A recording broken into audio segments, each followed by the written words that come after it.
नमस्कार, प्रभा साक्षी देख रहे हैं आप। आपके साथ मैं हूं अंकित सिंह। बिहार में कांग्रेस लगातार अलग अलग दांव खेल रही है। इस बीच कांग्रेस ने बिहार में ऐलान किया है कि अगर महागठबंधन की सरकार बिहार में बनती है तो 2,500 रुपये प्रति महीने महिलाओं को दिए जाएंगे। हालांकि इसमें कुछ नई बात नहीं है।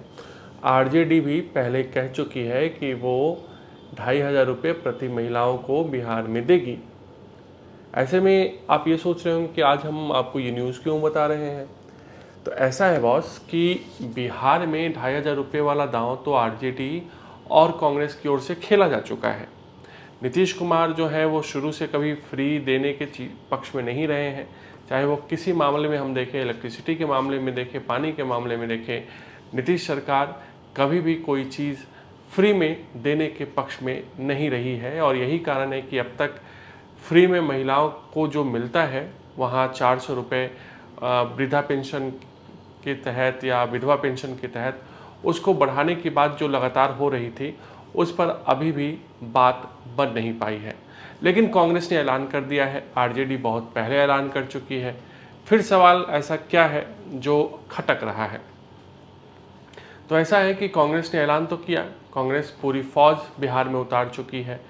बिहार में कांग्रेस मजबूती के साथ चुनाव लड़ने की तैयारी कर रही है। लेकिन सवाल ये है कि तेजस्वी यादव भी 2,500 रुपये देने की बात कर रहे हैं, कांग्रेस भी 2,500 रुपये देने की बात कर रही है। लेकिन दोनों एक प्लेटफॉर्म पर आकर क्यों नहीं ऐलान कर रहे हैं। कांग्रेस अपना अलग ऐलान कर रही है, आरजेडी अपना अलग ऐलान कर रही है। राहुल गांधी हाल के दिनों में कई बार पटना पहुंचे और बिहार पहुंचे, अलग अलग कार्यक्रमों में वो शामिल हुए।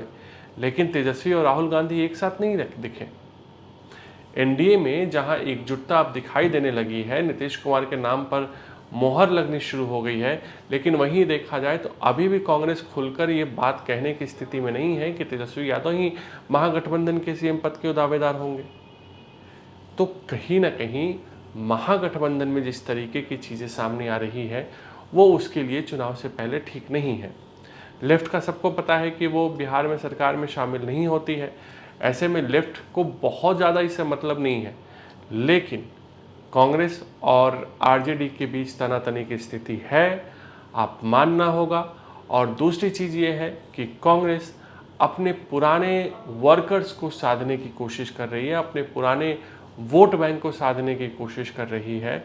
और एक बड़ा सवाल कांग्रेस और आरजेडी के बीच में विवाद को लेकर ये भी है कि कांग्रेस मुस्लिम वोट पर भी फोकस कर रही है और आरजेडी को इस बात का डर सता रहा है कि अगर ऐसा होता रहा तो आने वाले दिनों में जो उसका एमवाई समीकरण है वो बिगड़ सकता है।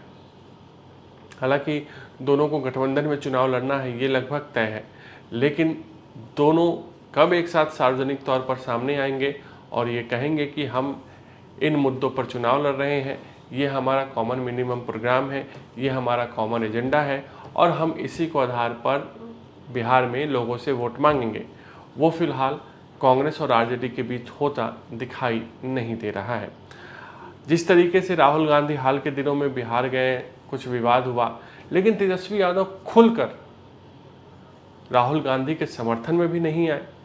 उन्होंने नीतीश सरकार की आलोचना की, लेकिन वो समर्थन जो कांग्रेस चाह रही थी तेजस्वी यादव से, वैसा कांग्रेस को मिलता हुआ नहीं दिखा। हालांकि बिहार में बाकी चीज़ें क्या हो रही होंगी, तेजस्वी यादव कैसे डील कर रहे होंगे, ये अलग चीज़ें हैं, क्योंकि महागठबंधन को लेकर लगातार बैठकें तो चल ही रही है। लेकिन अभी भी कांग्रेस और आरजेडी के बीच कुछ ऐसे पेच हैं, कुछ ऐसी पहेलियां हैं जिनको सुलझाना बाकी है। अगर आप भी लेना चाहते हैं देश दुनिया की तमाम जानकारी तो आज ही सब्सक्राइब करें हमारे चैनल को।